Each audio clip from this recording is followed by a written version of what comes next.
A woman who went to this doctor's office says the doctor molested her, touched her inappropriately, and we went over there to try and get some answers, see if the doctor's back in practice. We'll show you what happened and why we got kicked off all the way to the other side of the street. Tens of thousands will head to Life is Beautiful starting tomorrow, and it's going to cause delays for drivers in the area. Which roads you should avoid this weekend? It's been a windy day, and you've seen all that dust in the air. We'll tell you how long this wind is going to last and how much the temperatures will drop tomorrow morning. This is Fox 5 News at 6, local Las Vegas. The first day of fall started out windy and dusty, causing wildfire warnings and air quality advisories in southern Nevada. And the National Weather Service says some gusts reached more than 40 miles per hour at the airport, delaying some flights for more than an hour.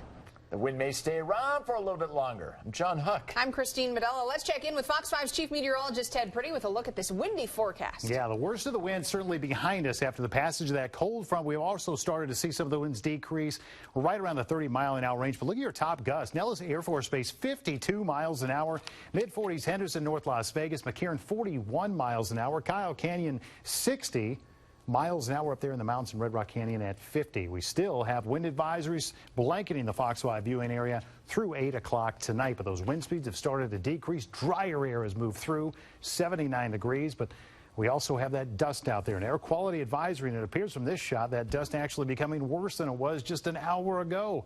That wind advisory still in effect till 8, like I mentioned. The dust advisory in effect, or air quality advisory because of dust in effect through the rest of the day into the night. But we get that decrease in the wind, 7 o'clock, 8 o'clock to 25 miles an hour. Then out of the north with that wind, 20 miles an hour at 9 o'clock. And then as we head into Friday after midnight, should see 10, 15 mile an hour winds, even decrease a little bit more from that mark right there. Let's take a look at your Doppler radar. Also, showers east of us becoming a little less intense right now. Had some severe thunderstorm warnings for the far northeast and east sections of Clark County and also into Mojave County. Those have been allowed to expire, but still rain falling of the lighter variety up by the Mesquite area right now. We'll continue with more on this wind and the rain shower activity and your dust coming up in weather. Let's send it back over the anchor desk with John and Christine. Ted, thanks.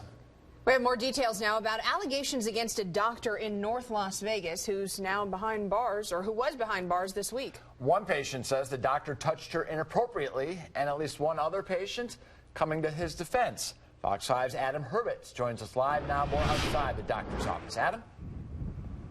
Yeah, John, this guy was arrested yesterday, but today we've been trying to figure out if he's back practicing at the same office where he was arrested. His name is still on the door. Everyone is still at the office. It's like business as usual back there. Take a look at his picture. This was his mugshot from yesterday.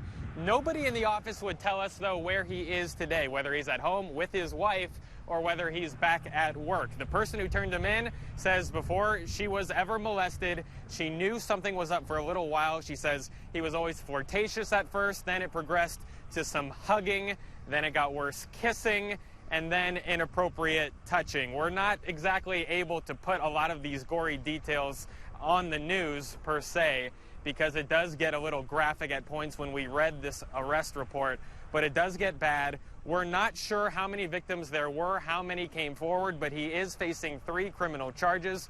We did speak to a patient who says she was very shocked by all of this. Her experience has been very different in the past, and she came to his defense. Really bad, yeah, of course, yes it is. I am in shock right now. I didn't know what happened, but I hope it's not true.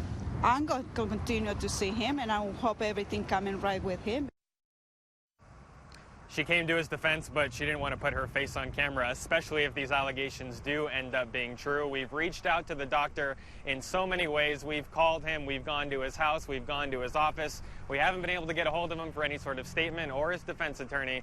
And if and when he decides to talk, we'll be sure to put that on the news for you to hear. For now, we're live in North Las Vegas. Adam Hurwitz, Fox 5 News, local Las Vegas. We'll throw it back to you. Very good. Thank you, Adam. A Tulsa police officer who shot and killed an unarmed black man was charged with felony first-degree manslaughter. Police say Officer Betty Shelby was responding to an unrelated call when she came across Terrence Crutcher's vehicle in the middle of the street. Her attorney says Shelby was afraid he was reaching for a weapon when she fired the shot. Today, protesters gathered outside the courthouse and say Shelby should be charged with first-degree murder. The victim left behind 4 children. And protests continue in Charlotte, North Carolina tonight. This is a live look right now at that protest. Police say they will not release the video of Keith Scott being shot and killed by police. The victim's family was shown dashboard and body camera footage, and the family says they want it to be shown to the public. But police say it will not be released while the investigation is ongoing. During last night's violent protests, 1 man was shot by another citizen and died from his injuries. Police say 9 people were injured, 44 arrested overnight. Back here in the Valley, a Clark County defense attorney agreed to remove a Black Lives Matter pin from her blouse in court. That came after a judge held firm, saying he would not allow displays of political viewpoints during court proceedings. Deputy Public Defender Erica Ballou and her boss acknowledged the case law gives judge broad discretion in enforcing courtroom decorum. Drivers looking to head downtown are going to see a lot of road closures this weekend. Construction projects and the Life is Beautiful Festival are going to make getting around the area harder than usual. Fox 5's Eric Hilt talked to people who live downtown and tells us about areas you should avoid this weekend. Hey, Eric. Yeah, John, Christine, if you're downtown this weekend, you're going to run into a lot of trouble because you're going to be seeing a lot of these road closed signs and barriers, as a lot of streets are going to be blocked off. This is 7th Street right here. A lot of streets are already blocked off. And as you can see by these barriers, there are more blockages coming. But it's not just Life is Beautiful that's causing these closures. Crews are cleaning up before tearing down this bridge in what NDOT says is the first major step of the largest road construction project in state history. There hasn't really been anything too noticeable or significant, certainly not of this scale. Over the weekend, the bridge will be demolished, making room for the billion-dollar I-15 expansion that's been years in the making. Hydraulic demolition equipment that just chews through concrete, and so we'll take it down piecemeal that way. And just knock it out for a 36-hour period, just piece by piece, that's it. And while this bridge is being taken apart, this road, Symphony Park Avenue, will be shut down, and it's just one of many closures across downtown this weekend. Several streets will also be closed for the Life is Beautiful Festival. Some of them, like Stewart, are already blocked off. It's bad.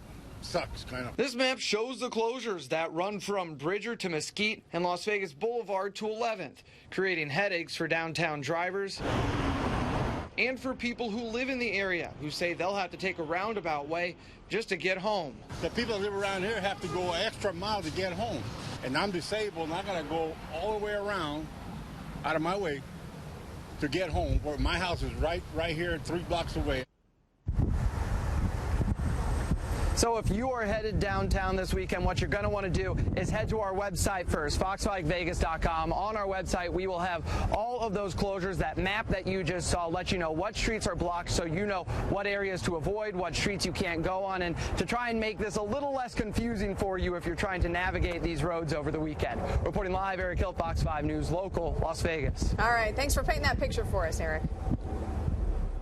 News 6 tonight, the Las Vegas NHL hockey team will have a place to practice in Summerlin. Black Knight Sports and Entertainment and the Howard Hughes Corporation signed a 20-year ground lease to build a practice facility, and it will be built in downtown Summerlin, near Pavilion Center Drive and Griffith Peak Drive. NHL owner Bill Foley says the facility will help the team work towards bringing home the Stanley Cup. Groundbreaking is set for later this month, with plans for it to be finished by August of next year. The Las Vegas NHL franchise will play in the 2017 and 2018 season and, of course, beyond.